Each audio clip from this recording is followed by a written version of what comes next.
Picture a merchant walking into Florence with a problem that should be impossible to solve. He needs 100 florins today. His cloth will not be sold in Bruges for another 3 months. A banker has the money, understands the risk, and wants to be paid for waiting. But he cannot simply write, "I lend you 100 florins, and you will return 108. In much of medieval Christian Europe, that extra 8 could be treated as usury. Usury was not merely an outrageously high rate. In the strictest definition, any guaranteed gain demanded solely because time had passed on a simple loan could stain both lender and borrower with sin. A notorious usurer might be refused communion. If he died without repentance and restitution, even Christian burial could be denied. And yet, on the same streets where preachers condemned profit from loans, banking families accumulated fortunes large enough to finance kings, move papal revenue, dominate governments, and decorate cities with palaces, chapels, sculpture, and paint. Their ledgers stretched from Florence to Rome, Venice, Bruges, London, Geneva, and Avignon. Their customers included merchants, bishops, princes, and popes. Money clearly produced more money. The mystery is how. The simple answer is that medieval bankers did not make all their profit by openly charging interest. The real answer is more revealing. They separated a modern loan into several different transactions. What could not safely appear as interest might appear as foreign exchange, a partnership return, a merchant's profit, a service charge, a penalty for delay, or compensation for genuine risk. Some of these arrangements were accepted as legitimate. Some occupied a disputed border. Others were loans wearing elaborate costumes. The church did not make finance disappear. It forced finance to become inventive. To understand that invention, forget the modern bank. There is no glass tower, central bank, deposit insurance, standardized national currency, or computer confirming balances. The medieval word banco referred to a bench or table. At one kind of bench sat a money changer, surrounded by coins from different cities and rulers. At another sat a local deposit banker, keeping accounts and transferring balances between customers. Above them operated the great merchant bankers, international partnerships that traded wool and silk, exchanged currencies, accepted deposits, financed commerce, and moved funds between distant branches. Calling all of them bankers hides how different their businesses were. It also hides why they were necessary. From the 11th century onward, European towns and long-distance trade revived. Italian merchants moved through the Mediterranean, northern cloth traveled south. Spices, dyes, metals, grain, wool, and luxury goods crossed borders. The fairs of Champagne drew merchants from several regions into a repeating cycle of trade and settlement. But every border created a monetary problem. A Florentine florin might be admired far from Florence, yet most payments still required knowledge of local coins, weights, fineness, and exchange customs. Coins could be clipped, worn, imitated, recalled, debased, or valued differently from one market to the next. The money changer earned his first kind of profit by making confusion usable. He weighed coins, tested metal, rejected counterfeits, and quoted a price at which one currency could be exchanged for another. The customer saw a pile of strange silver transformed into spendable local money. The changer saw a spread: buy one currency at one price, sell it at another, and retain the difference. This was exchange, not a loan. Expertise and risk could still earn the banker a fair return.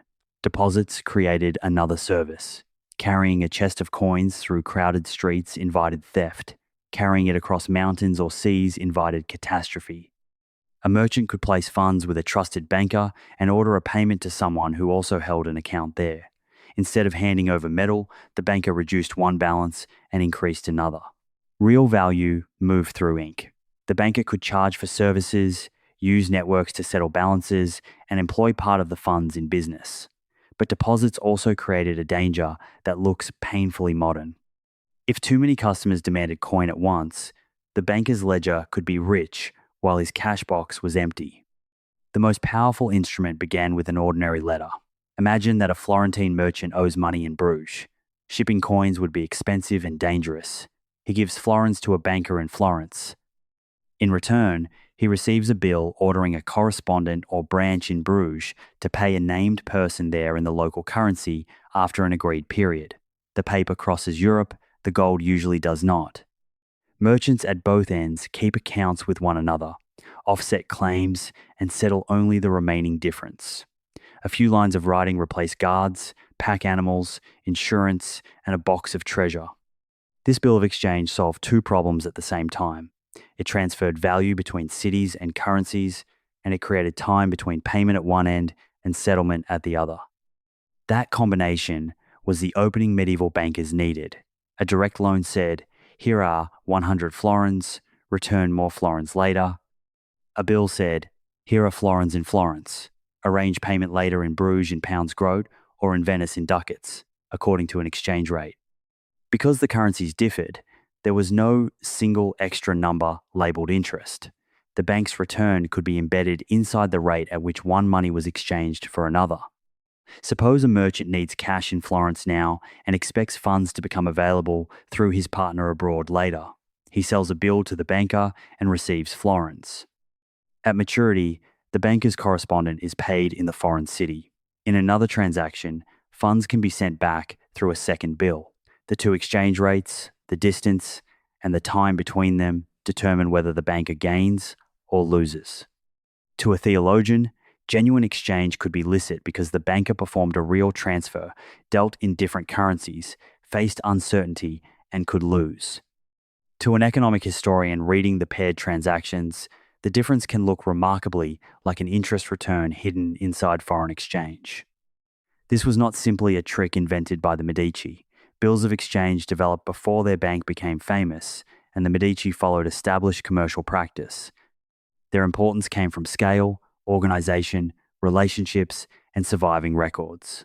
Their partnership agreements said they would deal in exchange and merchandise with the help of God and good fortune.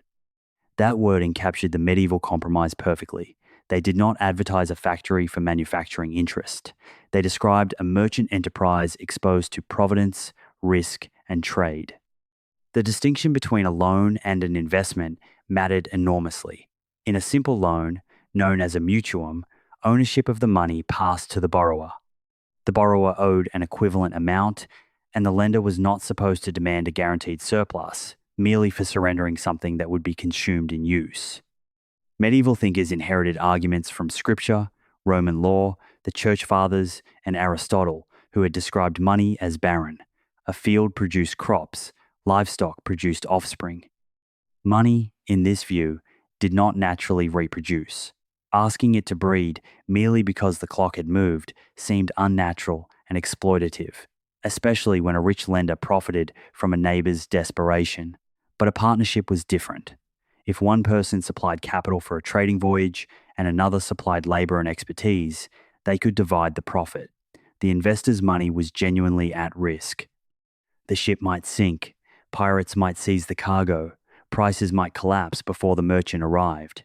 If the venture failed honestly, the investor could lose principal rather than demand repayment regardless of the outcome. Profit was therefore a reward from a productive and uncertain enterprise, not a guaranteed price charged for the passage of time. Medieval law and theology could distinguish the partner from the usurer even when both began by handing money to someone else.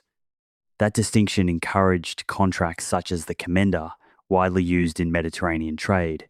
One partner remained at home and provided much or all of the capital. A traveling partner took the goods abroad, negotiated sales, and returned with the proceeds. Their contracts specified how profits would be divided and losses assigned. The arrangement mobilized the savings of people who would never board a ship and gave skilled merchants access to capital. It also created a crucial moral shield. The financier shared the adventure. He could gain because he could lose. Bankers were merchants too. They bought and sold wool, cloth, silk, grain, alum, jewelry, and other goods. Commercial profit was not condemned merely because it was profit. The moral question concerned how it was earned, whether the price was just, whether fraud or coercion was involved, and whether the capitalist truly accepted commercial risk. A banker who financed cloth, owned part of the cargo, arranged its sale, and shared the result could say that his money had entered a productive venture. The same 100 florins that could not openly earn 8 in a sterile loan might legitimately earn far more in a successful shipment and lose half in a bad one. This is where the neat slogan, "interest was forbidden," becomes misleading. Medieval authorities were not uniformly hostile to enterprise, and the rules did not remain frozen for 1,000 years. Canon lawyers and theologians argued over exceptions, intentions, and real economic damage. A lender might claim compensation when a borrower failed to repay on time and caused an actual loss. A partner could receive profit for accepting danger. A merchant could charge for labor, transport, and exchange. What remained deeply suspect was a gain fixed in advance, secured without meaningful risk, and owed solely because the lender had allowed a borrower to use money for a period. The border between legitimate compensation and disguised usury became a profitable place to work. A false contract might record that a borrower had received more money than was actually handed over. The document would show only principal, while the hidden difference functioned as interest. Surviving disputes describe exactly this pattern. A person receives one amount but signs an obligation to repay a larger one. On paper, there is no rate. In reality, time has been priced. Foreign exchange offered an even more sophisticated disguise. A genuine bill moved funds between real people in different cities. A dry exchange could invent or manipulate the foreign leg so that money effectively left and returned to the same place with a profit. In exchange and re-exchange, two linked bills sent the obligation outward and then back again. The journey on paper converted a local loan into an international-looking transaction. Some theologians and merchants defended proper exchange because rates could move and losses were possible. A deliberately fictitious exchange designed to guarantee a return was far harder to defend. The same instrument could be a useful payment technology in one ledger and concealed usury in another. Complexity favored large banking houses. A village lender could hand a neighbor coins, but he could not easily create a credible bill payable in Bruges. An international banker had correspondence, branches, trusted handwriting, current exchange quotations, and a web of merchants who owed one another money. His network made the paper believable. It also created an economic moat. The religious rule did not merely reduce lending. It rewarded institutions sophisticated enough to transform lending into exchange, trade, or partnership. The greatest customer for this machinery was sometimes the institution preaching against usury. The medieval and Renaissance church was not only a spiritual authority. The papacy governed territories, appointed officials, fought wars, purchased supplies, received revenues from distant regions, and maintained a court that could move from place to place. Money collected in Northern Europe might be needed in Rome. Physically carrying every coin south was slow and dangerous. Italian merchant bankers could accept funds in one city and make an equivalent amount available elsewhere through accounts and bills. Serving the papal court gave bankers more than fees. It gave them deposits, information, elite clients, influence, and a flow of transactions across Europe. The Medici's Roman operation followed the papal court and became one of the bank's most important connections. The bank could transfer church funds, settle obligations, supply luxury goods, and conduct exchange. There is no need to imagine a pope secretly approving a plain interest-bearing loan. The relationship was more complicated and more lucrative. The bankers became the financial plumbing of an institution whose activities crossed borders. The irony is obvious, but it is not simple hypocrisy. Church thinkers distinguish between payment for a genuine service and gain from a bare loan. Moving value from London or Bruges to Rome was a service. Converting currencies was an exchange. Supplying silk, plate, jewels, or other goods was commerce. Sharing the risk of an enterprise was investment. A banker could perform all four, while remaining formally separate from the condemned usurer. The argument was not that bankers should work for nothing, it was that profit needed a morally acceptable cause. The same logic explains why a fee was not automatically innocent. Rename guaranteed interest as a service charge, and a court or confessor could still ask whether any real service had been performed. Medieval rules examined substance as well as labels, at least in theory. Bankers, therefore, needed more than clever vocabulary. The strongest arrangements contained real exchange, real distance, real merchandise, or real risk. The weakest merely painted those features onto a local loan. Banking families also used organization to control danger. Branches could be separate partnerships whose managers invested capital and shared profits. Separate books exposed a weak office before it consumed the whole network, while letters carried rates, warnings, and instructions. Double entry bookkeeping, developed gradually by Italian merchants and invented by no single family, helped match claims and obligations across currencies and cities. Reputation held that system together. A bill was valuable because people trusted the signatures, branches, and correspondence behind it. A deposit balance was useful because the banker was expected to honor transfers. A merchant's promise could circulate because others believed he would still be solvent at maturity. Courts and notaries mattered, but enforcement across borders was expensive and uncertain. A banking family therefore traded on a name built over decades. Lose the name, and paper that had moved fortunes could become worthless ink. This made bankers powerful, but not safe.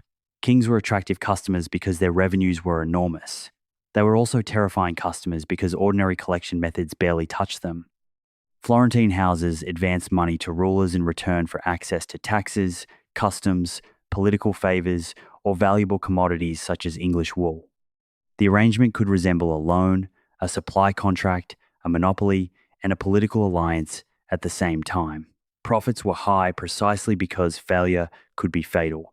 The Bardi and Peruzzi became the largest merchant banking companies of early 14th century Florence. Their dealings reached across Europe, and their exposure to Edward III of England became legendary. The familiar story says, the king borrowed an impossible fortune, refused to repay, and single-handedly destroyed both banks. Modern research makes the collapse less tidy. Edward's unpaid obligations mattered, but the famous totals were exaggerated. Some advances may have been recovered outside the surviving royal accounts, and the firms faced other pressures, including weakening finances and turmoil in Florence. The lesson is stronger without the myth. A banking network can survive a bad borrower, but not every concentrated risk arriving at once. Their failures exposed the hidden structure of the business. Depositors believed they possessed money. The banks had transformed much of that money into royal claims, inventories, commercial advances, and obligations scattered across Europe.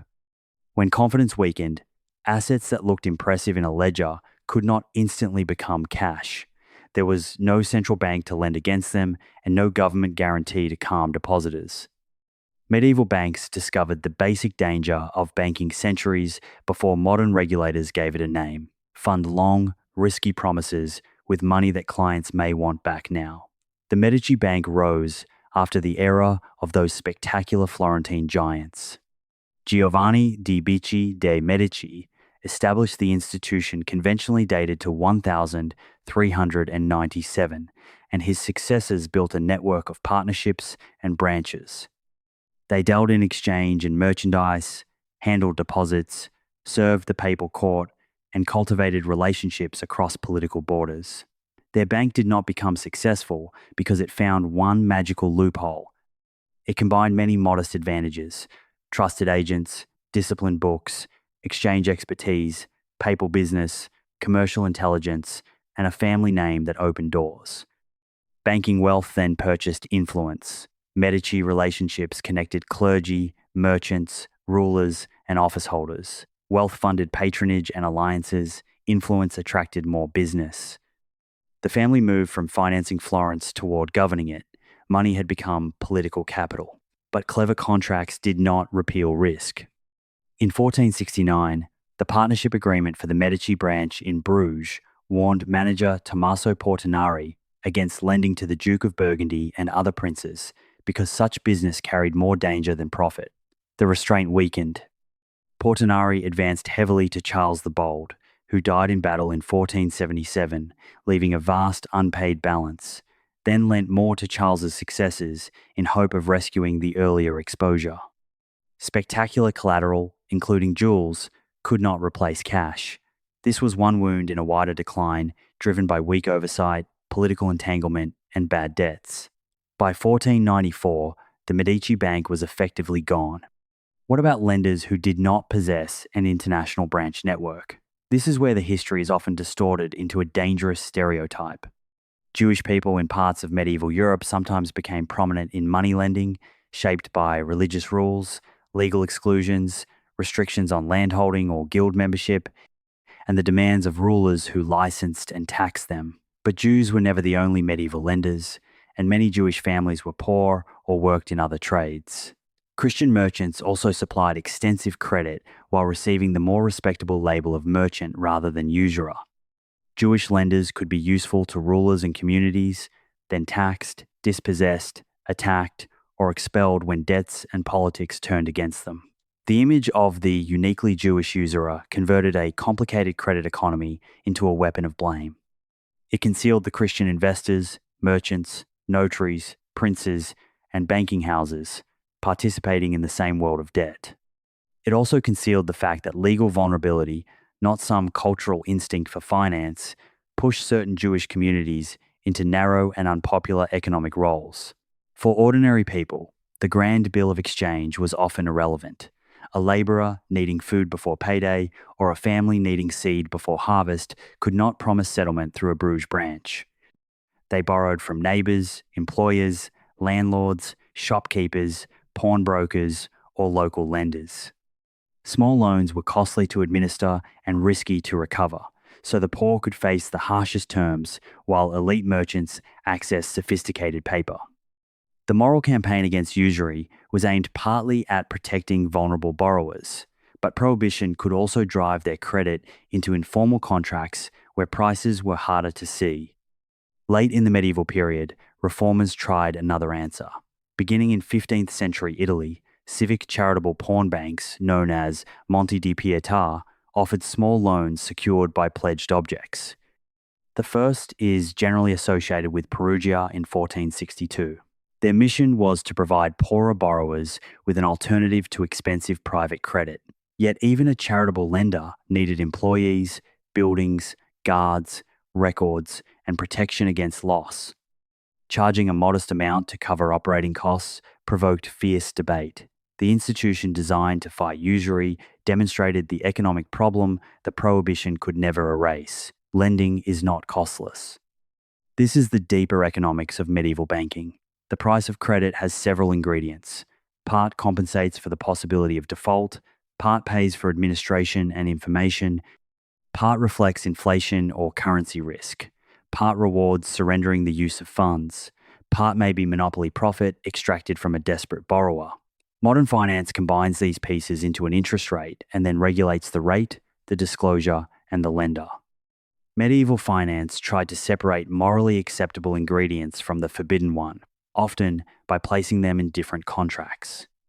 The result was neither a world without interest, nor a world in which the ban meant nothing. The prohibition changed behavior.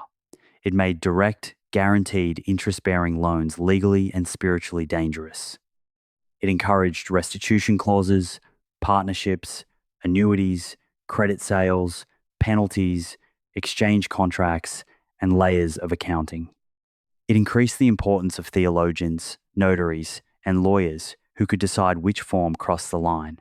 It may have raised the advantage of elite bankers whose networks made complicated contracts possible. And it kept one moral question permanently in view. When does compensation for risk become profit from another person's need? Return to the merchant who needed 100 florins. The banker could refuse him. He could enter a partnership and share the success or failure of the cloth. He could purchase a genuine bill payable in another currency and city. He could charge for transferring funds and verifying payment. He could buy and resell merchandise at a market price. He could demand compensation if repayment arrived late and caused a documented loss, or he could create a fictional exchange whose only real purpose was to turn 100 florins today into 108 later. To a modern viewer, every route may look like interest with extra steps. To a medieval jurist, the steps were the entire moral question. Did the banker labor? Did he move money? Did he exchange one currency for another?